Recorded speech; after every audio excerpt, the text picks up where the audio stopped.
Amen. Praise the Lord. Hallelujah. Amen. We thank the Lord for His wonderful and marvelous presence this afternoon and even throughout the days. Amen? That we've been with each other. Sa giingon pa sa Ginoo, that we forsake not the assembly of God. No? The fellowship of the brethren. No? It's a good thing to give praise unto the living God, where brethren dwells together in unity and harmony in the name of Jesus, in His house. Amen? Amen. Nangaluya man mga igsoon. Amen ba? Amen. Kusga mang amen bigyan atong kahaponon ato ang imong lively diya sa Ginoong Dios. Amen! Amen. Amen. Praise the Lord. That's the energy that the Lord wants from us. So karon mga igsoon, anapay akong kadaugan ang matag isa karon nga naa diri. Amen. Amen na pod. Amen. Amen. Ato sa bation ang atong mga igsoon, left and right, back and front. Say hi lang sa hello para magila-ila sa sa kadaghanon nato basta hindi na ta mag-ila. Amen. Praise the living God. Amen. Praise Jesus. Now, I would like to call on a volunteer who will stand up here. Saya, he's not ashamed of the gospel and the testimony of Jesus Christ. Kitang tanan, amen? Because we're all saved. So kitang tanan natin bit-bit nga testimony throughout the week. Amen! Amen. So this is now the time of the testimony. So kinsay mo una? Uy, hindi naman. Ay, liman tato. Salamat. Kung walay mo una, butawag kong volunteer. Ayan. Amen? Amen. Nakapay kalaugan kay Kristo Jesus. Amen. Kisay mo una.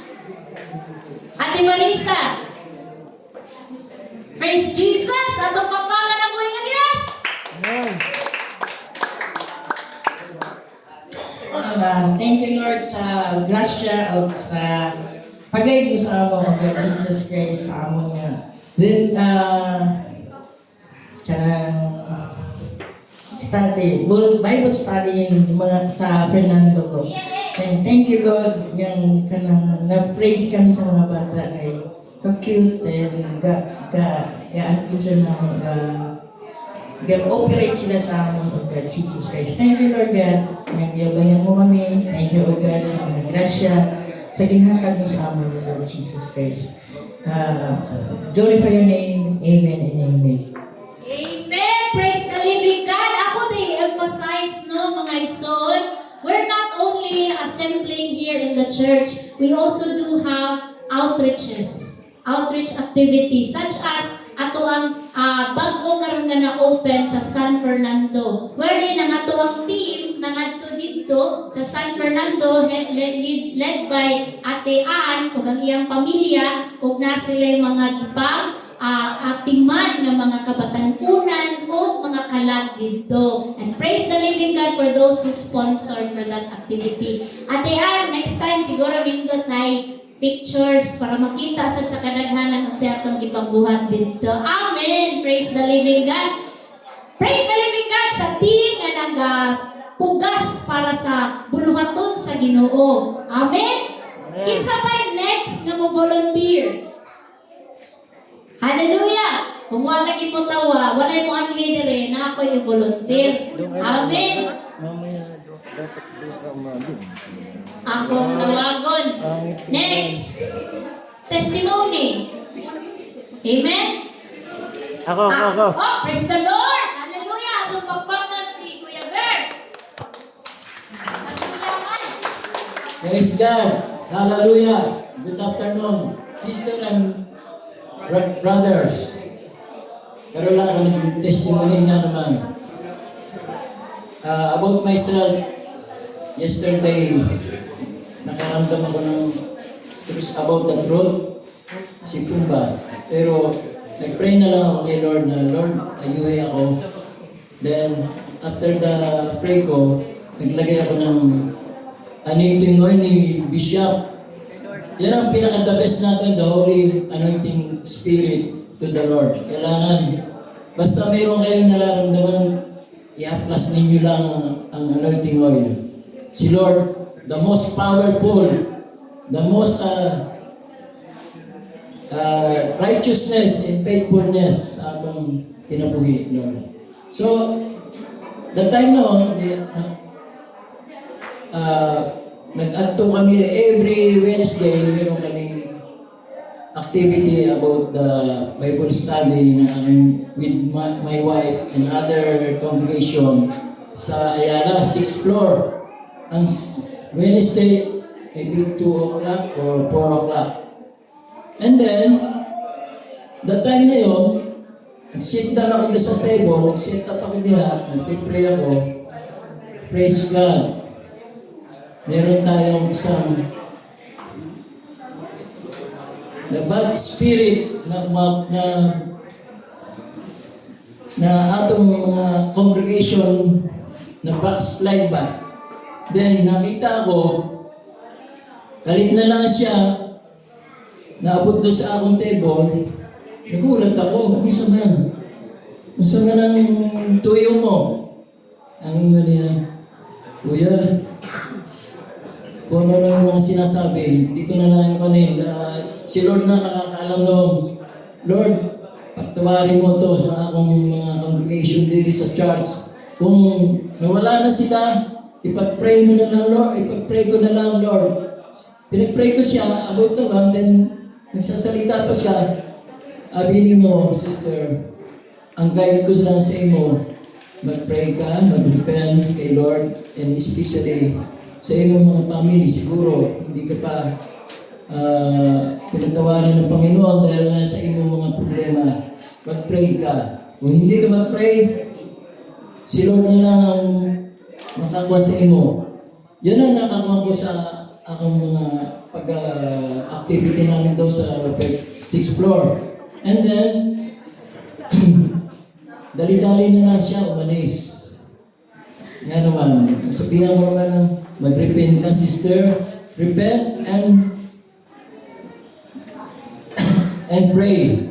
Mag-pray ka na lang sa iyong balay. So, usually, ang bad spirit, umalis na siya. Sabi ko, Lord, salamat Lord, wala nang istorbo. At hinihintay na lang mo ang mga kauban namin diri, maka-start na kami ng Bible study. Salamat Lord. And then, kini naman, noong Sunday, nagpupunta-grapper ako kay Bishop. Si Bishop, we have starting about the gospel, about the healing, most of power, Lord. Karoon lang ako, pinakitaan mo ako ng the Holy Spirit na anointing the Holy Spirit, the angel, maybe the angel, na ang suya, grabe ang plus sa kanya, sa likod. And then, pag siya nasa front there, kini, mga sister, brother, sumasayaw. Praise God. Sumasayaw.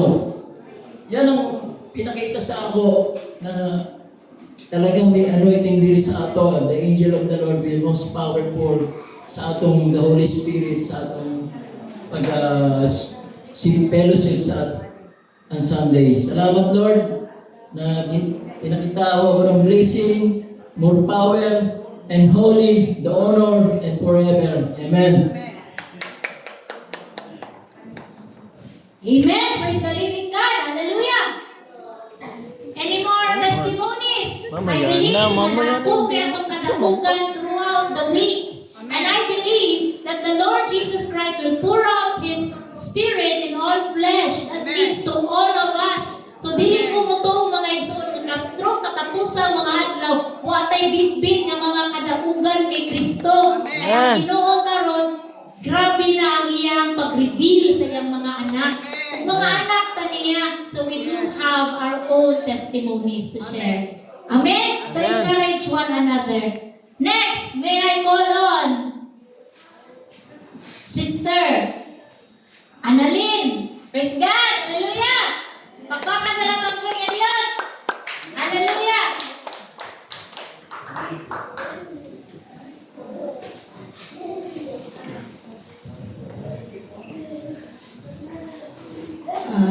Praise the Lord. Good afternoon kaniyong tanan. Ang testimony kay kalbaan ko. About sa kanang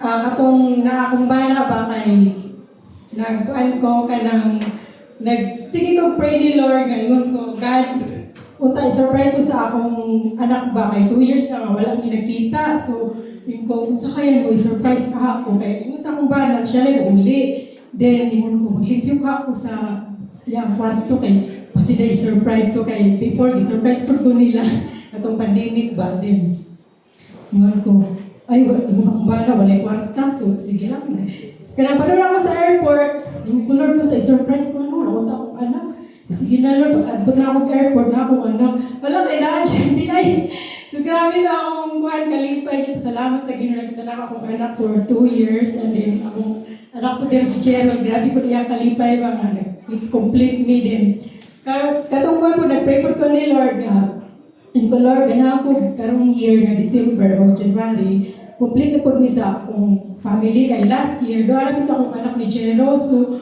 nasuya ko sa uban ba nanguli din na sila yung hikay niya kami doon ni Jero di po ko naghikay pa hindi ko Lord di ko musugod na next year doon po ni Jero so la akong bana nagtana ko niya nagplano na po siya di na siya kulit December mulit siya kay February pa sa birthday sa akong anak ay mag-10 pa. Iyan ni kaya din. Di pa si Jerry ay pakutan-an din siya. Jero, saan yung gusto? December mo ulit or sa yung birthday ni si Jero. December because I love you daddy and I miss you. I don't care about my birthday now. Pwede naman daw mag-messenger tas akong birthday, magtawag ranin ko. Wala Lord akong prayer ba, yung gi-answer nga, ang ipili ni Jero kay December nga, muli akong banda sa motto, praise the Lord nga, atong mga prayer ba kay, pray lang yun ta, continue kay, walay posible, yung tubagon. So, motto, hoping and praying and thanking ahead the Lord na, karong December, ulit yun akong banda, surprise na pupunta ko sa mga anak. Okay, provide ni Lord ang complete. So, praise the Lord sa kadaugan o sa akong bala po pag-uli kayo. Pero dyan na siya ng walay self-control ba? Tempered. So, praise God. Naman nakarong gamay na lang dyan. Ito, akong prayer din na pero nga pag-uli nga, Lord, ka nag-zero na ako hindi siya pasok ko kay kuwan kaayo pa siya ka hindi pa dyan Christian. So, praise God. Hindi ko na pasagli sa mga pagsulay o thank you, and glory to God. Amen. Amen. Amen. Hallelujah. So, muna kitawag na prayer really is effective. Amen. To those who travails much before the Lord. And ingon pa sa common na statement na a family that prays together stays together. So, let's promote prayers within our family. Amen. Hallelujah. So, next, kinsay ganan. Oh, praise the Lord. Bishop Calpe, ato pakpakan ng Panginoon Diyos. Good afternoon to everyone. Alam nyo, ang testimony ba may good news at saka bad news? O wala? Good news. Good news lang lahat, di ba? My question is, there are testimonies bad news or good news? I think there is no such as bad news or good news. When you testify, everything is about the goodness and what God has done. Amen? So, I would like to thank the Lord because, after, I think 35 years or 35 or 38 years, I have never seen this cousin of mine. After 38 years, the Lord brought her here in Cebu. No? At the good news, before, when I saw them, they were very little. There were 4 sisters living in Pasay City in Manila. So I used to go there. At the time, I was 22 years old or 23. Newly graduate from Bible College that time. So I used to visit them and do the follow-up. uh, sharing the gospel to them. So after 38 years, yung aking cousin is now here in Cebu. No? And then, I saw the struggles. No? When I visited them during those days, they were really struggling. I have seen the struggles, the sufferings, because they were very little. And then my uncle cannot really just take care of them because of his business, which is surplus. No, in Rotonda. How many of you have been to Rotonda, Pasay? Are you familiar with that? Yun, in Pasay City, Rotonda. No, where the LRT are coming to and fro. So nandun sila, they were living in that area. Ingay, very noisy. No? And they grew up in that area. So there were 4 girls, no? And I really thank God because the cousin that I have not seen for 38 years, is here with me today. No? And the good news she shared with me is that her sisters are now in the States. They are nurses, no? Mga nurse and professionals also. At siya yung panganay na nandito siya ngayon. No? Ang good news, they were able to make it in life. The 3 sisters, medyo bad news lang. Hindi naman bad news no, is that nandito siya ngayon dahil meron siyang sakit. After 38 years, na may sakit siya, that's why ang church, as a church, we should include her also in our devotion. Kasi nandito siya ngayon sa Cebu then because she is going to undergo deradiation. Mayroon siyang cancer sa ovary. No? Could you please stand? First cousin ko po. Could you please stand? After 38 years, it is only now that I have seen her again. Amen. No? So, talagang the Lord has preserved her life. Amen. I never thought of seeing her again after 38 years. But the Lord has preserved her life. Only is, parang, di naman sad. I told her everything that has happened to you, your family, may purpose ang Panginoon. Diba? Wala namang nothing happens by accident. The reason why you are here, you have that maybe, sickness, disease, or cancer in you, is because God allows it for a purpose. May purpose ang Panginoon. If it is His will that you will live, He will preserve your life. Amen. He will preserve your life always yan. He will not only preserve, He will provide, He will prolong, He will protect you and prosper you. No? Yan ang Panginoon na pinagaling ko lang. Kung may plano pa siya sa atin. That's why I'm telling him, kanina, nung dumating siya, umiyak na kagad siya, emotional, kasi 38 years ba naman, hindi kami nagkita. No? So, maliit pa sila. Hindi ko na alam, I do not know what is already happening. But the good news is that she called me and testified that her sisters are living a good life in America. No? Talagang siya lang yung dito, dahil kasakit siya, nagkaroon ng karamdaman. Ganun pa man, I believe that may purpose ang plano ng Panginoon sa buhay niya. So, amen. Makakari may mga hindi pa tayo mga nakita loved ones, baka makita lang natin sila. There will come a time. Amen. So that we can encourage them and pray for them as well. Telling them that there is hope, and that hope is only in Jesus Christ. Amen!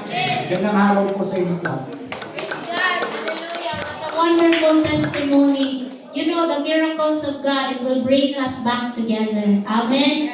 And then there is a miracle gift when we put our faith and hope and trust in the Lord alone.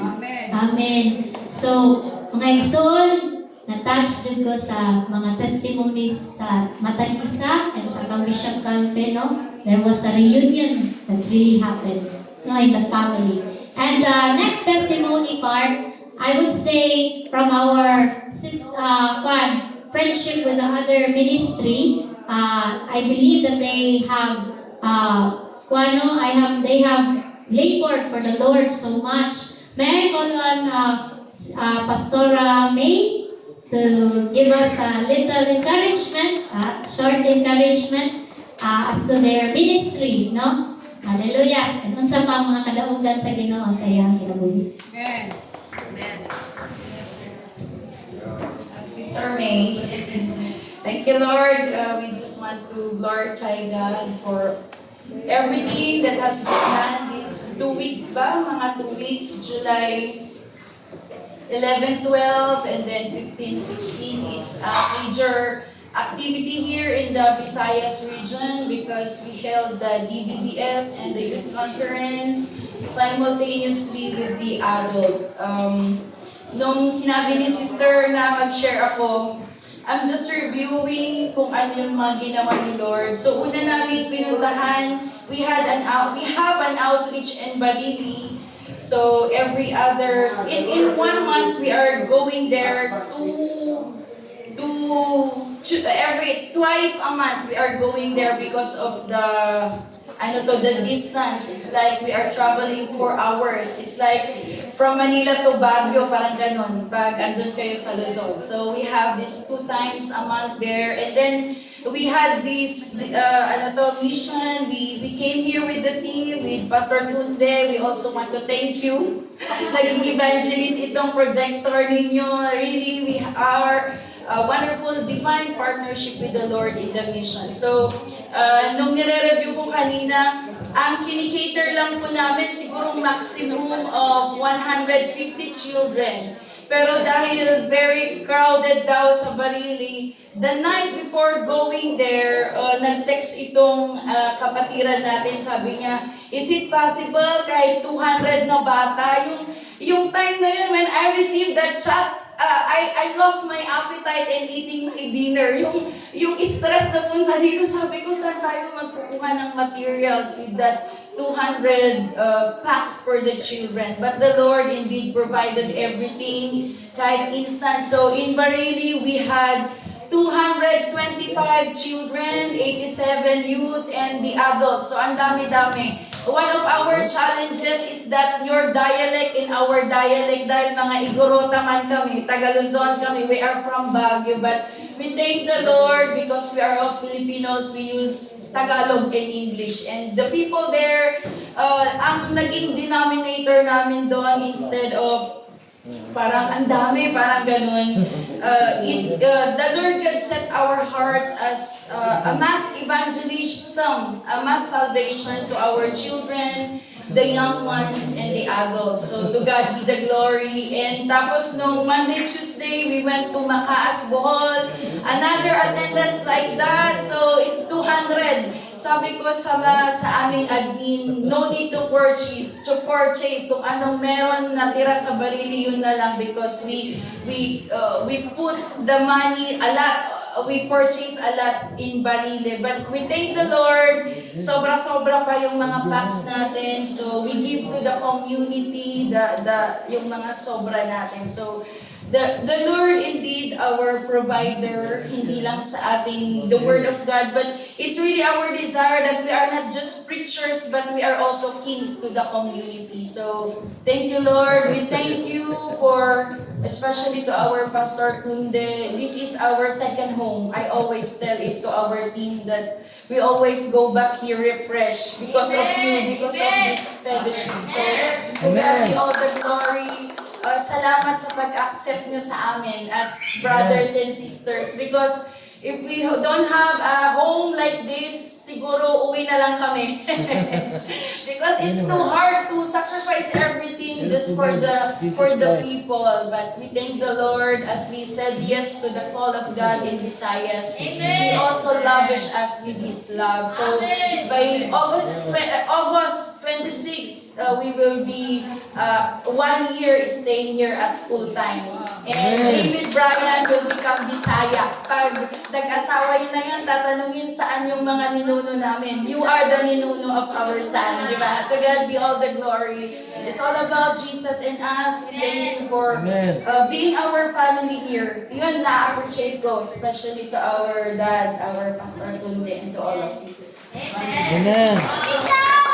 Praise the living God. So who says boring ang Christianity? In fact, we are not competing with each other. Even if they belong to, you belong to other ministry, it doesn't mean you don't belong here. We are family. Amen? So, in the true spirit of God, there's unity and harmony. No? And we help each other because we are brothers and sisters after all. Amen? So, what a wonderful, sharing it was. So, from other ministries. So, karon napabaylain nga mo share sa ilang testimony. Before I would announce the newcomers of this church.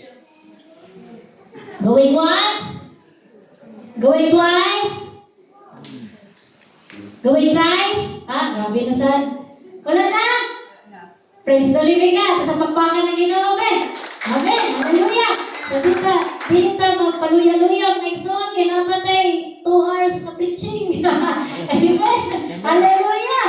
Amen. So, ako din i-welcome ang bago diri sa ato ang mga pananaw. But I believe this is just a fresh start. It is not the end yet, no? So, fresh start for them to journey with the Lord. And there are many, many more days to come for them to be with us. Amen? Wow! And we are looking forward that all seats will be filled in Jesus' name. Hangtod sa mo overflow na kita nga di na tamaarang. Amen? Hallelujah! So, help me welcome dear sister Diana Loyola, okay. Sister Diana Loyola, the cousin of Bishop Calpe. Can we stand, please? Hallelujah. Welcome to General Assembly Church of the Firstborn. And we look forward to meet you many, many more years to come. Amen. And to be with us. Next, we have, of course, my dear old friend, who I was with in the ministry for many years in the past, and then we have been reconnected once again after 4 to 5 years. So, my friends, I am happily introducing my dear friend Janice Lee. Hallelujah. So, kung kinsa to panalapo-lapo na nakay-kuyong sis, dungan na mo ulit. Praise God. Praise God. And along with her daughter, no? Next, we have a brother. I think this is a friend. He's a friend of our dear sister Allison. Brother Nathan A.J. Brent Corey. Yeah, can you stand, please? Yes, welcome to General Assembly Church of the Firstborn. And I hope that you will stay. No? Because we will still be here until 6 p.m. Okay? Praise the living God. Hallelujah. Amen. And then another, we have our dear brother Almer Toledo. Hallelujah. Praise God.